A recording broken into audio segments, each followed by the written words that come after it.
Welcome back to our live coverage of the 6th International Conference on Community-Based Adaptation here from Hanoi in Vietnam. Delighted to have been joined by Shepard and George from Zambia and Zimbabwe respectively.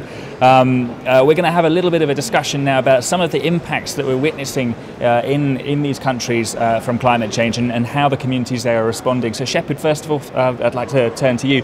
I visited Zimbabwe just late last year, a beautiful country, and as far as I could see, people weren't that aware of climate change. Is that your experience? Well, I think the situation has changed now.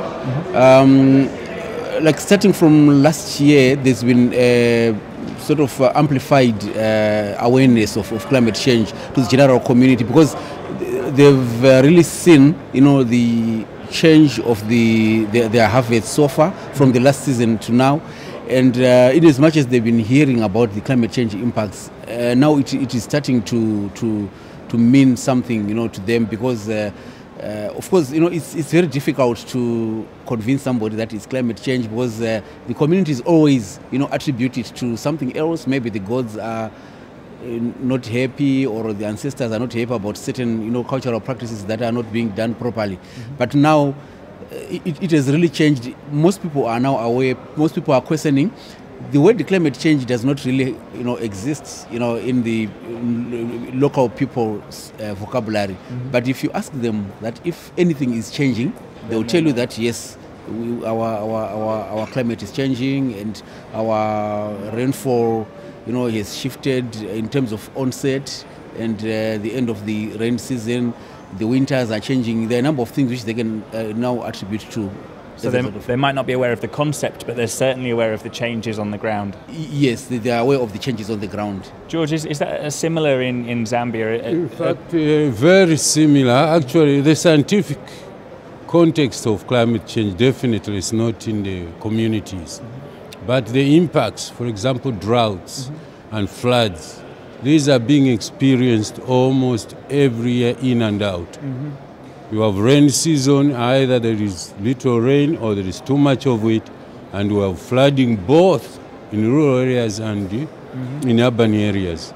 So in terms of the climate impacts for the people, it's really a burden for them. And what are the main challenges that people in Zimbabwe and Zambia are facing? George, I'll come to you first. The main challenge is really resources. For example, if you have drought and people have no food, it means then they would rather look for irrigation.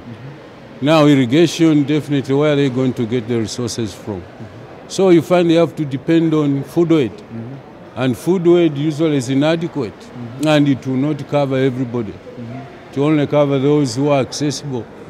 So you find these are real challenges. In towns, you have people's homes, collapsing. It means they have to live in shelters, camps, also depending on handouts. So these are real challenges. Really. Shepard, what kinds of experiences in Zimbabwe are people encountering? The people in Zimbabwe are really, encountering the same challenges as alluded to by George. But what we are seeing also in the urban context is also, the destruction of livelihoods as a result of climate change, and the urban poor, especially the landless, who are trying to organize themselves around shelter initiatives, are really finding it difficult to build their houses. For example, in Harare, where science is really showing that we are having flash floods. We are going to have more flash floods. So the urban poor are really finding it difficult to build the houses, because they are having to put special foundations. They have to use special cement, which is a little bit expensive, double walls, so that their houses are stronger. And as a result, they're even finding they take longer time to build their houses, which is a challenge. Yeah, although there is an element of the urban the planning aspect in terms of where they've been settled, but the issue is being compounded by climate change because of the heavy rains that are coming. They really find it difficult. Yeah, and then in the rural areas also, I think the same is comes into play. We have the communities having even the roads sometimes they're destroyed, and they cannot even if with a small harvest they cannot go to the market. Roads are being destroyed as a result of too much rains, and when there is no water in some areas where they have water challenges, the women are having to walk very long distances to fetch water, and it has really affected vulnerable groups within a family setup. For example, children, they sometimes they don't have to go to work to school because there's no water in the house. They have to wait for the mother to come back for them to cook. The HIV/AIDS patients, sometimes they really have to wait until there's water in the house before they can take their medicine, even before they can eat. Because before you take medicine, you have to eat first. Yeah, so those are some of the challenges. So the water is really getting low in the wells. Yeah. How do people understand the climate challenge in relation to the many other difficulties that are faced by countries like Zambia and Zimbabwe? Like, you have huge political disruption, and poverty is obviously a big issue still. How do people understand climate change in relation to these other issues? Well, when we take climate change, it has this additive or multiplier effect on the burdens which are already existing in these areas. So for them, really, it's just an additional a challenge, additional problems on their livelihoods. For example, I would give you an example. We had fisheries. Those who are fishermen, they have been living in this area for all this time doing fishing, and that's what they know. So that area got flooded, and the solution was to relocate them. Now they were relocated to an upland area. Now in that area, what is required is cultivation farming. And they have no idea about farming. All they know is how to catch fish, sell fish, and then buy their requisites. So they found it very difficult. In fact, some of them couldn't even stay there. So there was this loss of livelihoods. They are not farmers, they are fishermen. And this conference, of course, is about community-based adaptation. This sounds like an example of adaptation that hasn't really taken into account the community's skills and needs. But how are communities themselves in Zimbabwe and Zambia, how are they responding to these challenges? What measures are people taking on the front line? The communities really are working with smaller, with NGOs and development partners. They've really, taken on board, some simple technologies for example, for water. I think there is a thinking of rope and washer pumps, which is a simple technology to get water from the wells, and they've really, started to harvest water, from the top of their roofs, so that at least they can store part of the water and use, later.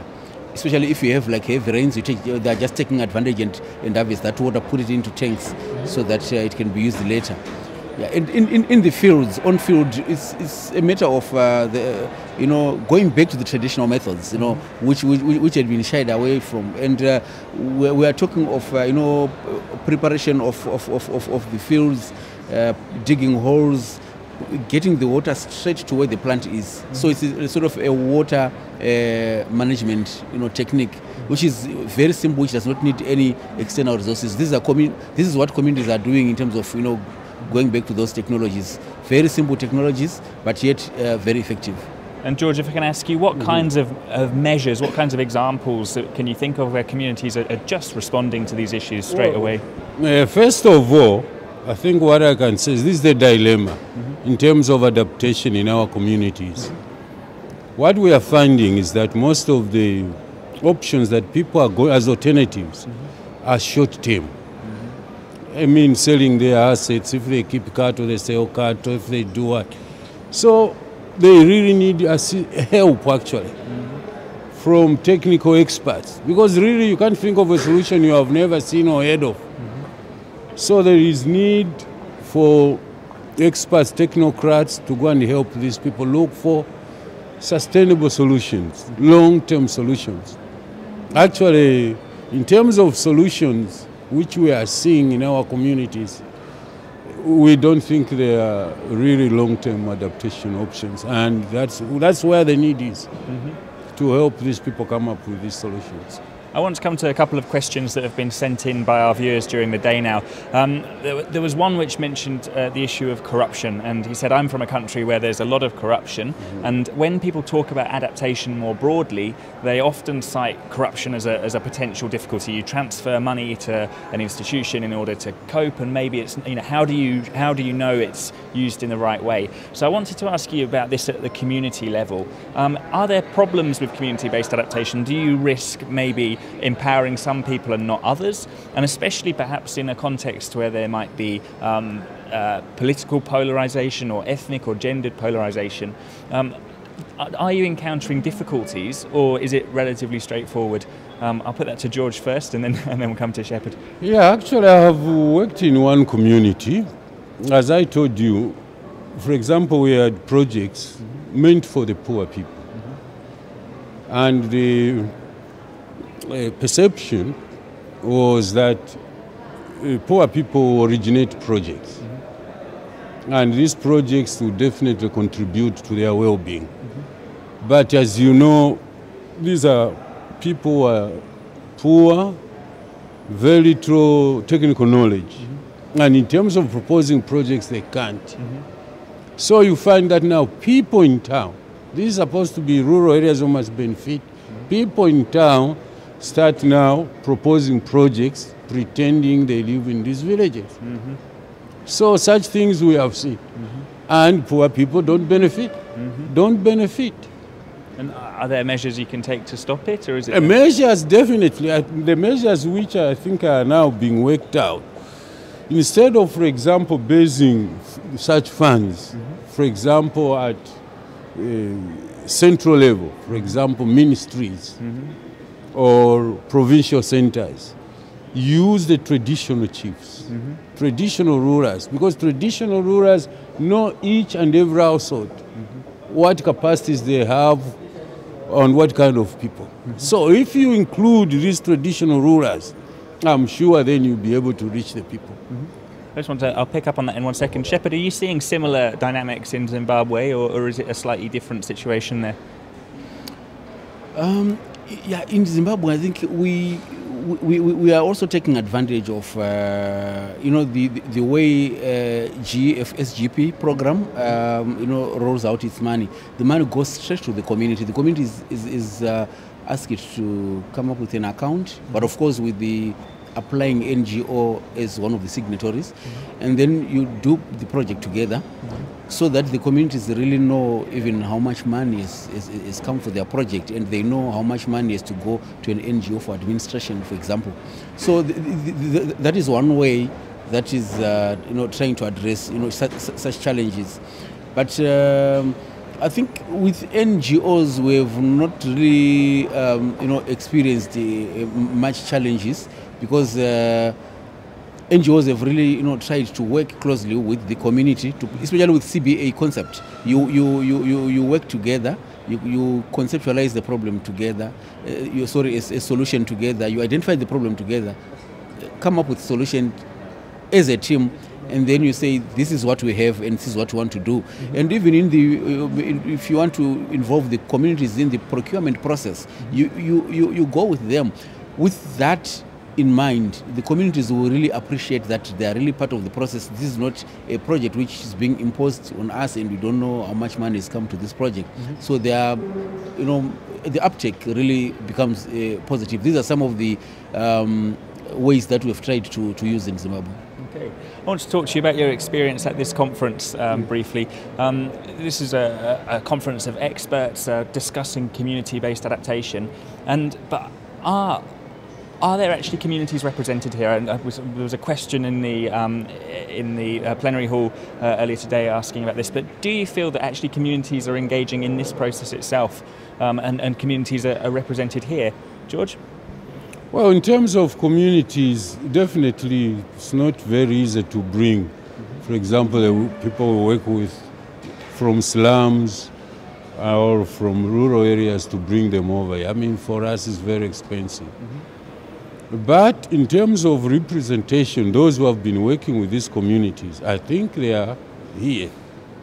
And probably the positive side of a conference like this one is that you have been able, before starting the presentations and the paper presentations which I've had, we went to communities. And I think that's where we learn more. Because, for example, if we take Africa and this country is already very heavily populated. Africa is sparsely populated. So already just looking around, you are beginning to learn how do you handle such big numbers. For example, cities here are going into 10 million. Just one city, but in my country, the whole country is 10 million. So really that's one learning point. And then where we went there, we saw some technologies which are being used. For example, in terms of rice cultivation, in terms of controlling floods. So these are lessons which really are very useful because we have the same problems at home in terms of flooding, in terms of food security, and we saw how people here have solved this problem.